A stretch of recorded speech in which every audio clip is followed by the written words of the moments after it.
আমার ভরণ পোষণ আমি আমার নিজেরটা করেছি।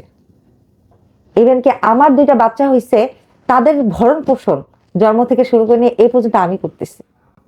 তার অবদান নেই, তার অবদান নেই।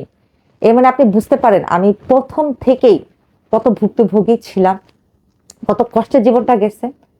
আমার বাবা মা বা আমার রিলেটিভ যখন তাদের বাসায় যাবে, আমার সাথে মানে কি বলবো, অনেক দুর্ব্যবহার।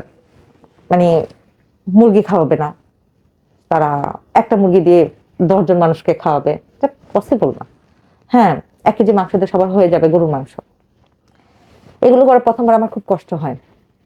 ওর টাকা দিয়ে আর কি বাজার সাথে করে। দ্বিতীয়বার আমি আর ওর টাকায় খুব ভরসা করি নাই। হ্যাঁ, আমি আমার নিজের টাকায় আমার বাবা মা আমার আত্মীয় স্বজন যারা যেত 10,000 15,000 20,000 50,000 টাকা খরচ করে আমি ওখানে তাদেরকে আপ্যায়ন করে দিতাম, কিন্তু আমি বুঝতে দিতাম না এটা আমার টাকা ছিল। বুঝাইতাম যে আমার হাজবেন্ড এটা ব্যয় করছে। এরপরে এগুলো নিয়ে আমার অনেক প্রবলেম হতো। তো যাই হোক, যৌতুক আমরা দেই নাই, আমার উপর অনেক প্রেশার ক্রিয়েট হয়েছে, আমি প্রতিবাদ করছি, অনেক কথা শুনছি, লাঞ্ছিত হয়েছি অনেক, কিন্তু আমি এটাতে আমি করতে দিই নাই। তো হলো কি, উনি যখন আমার বাচ্চা 1.5 বছর বয়সে 2 মাস থেকে বিদেশ চলে গেল, তো ওনার সাথে আমার সবকিছু মিলে টুকিটাকি ঝগড়া লাগছে, আমি অশান্তি বোধ করতেছি, আমি সুখী বোধ করতেছি না।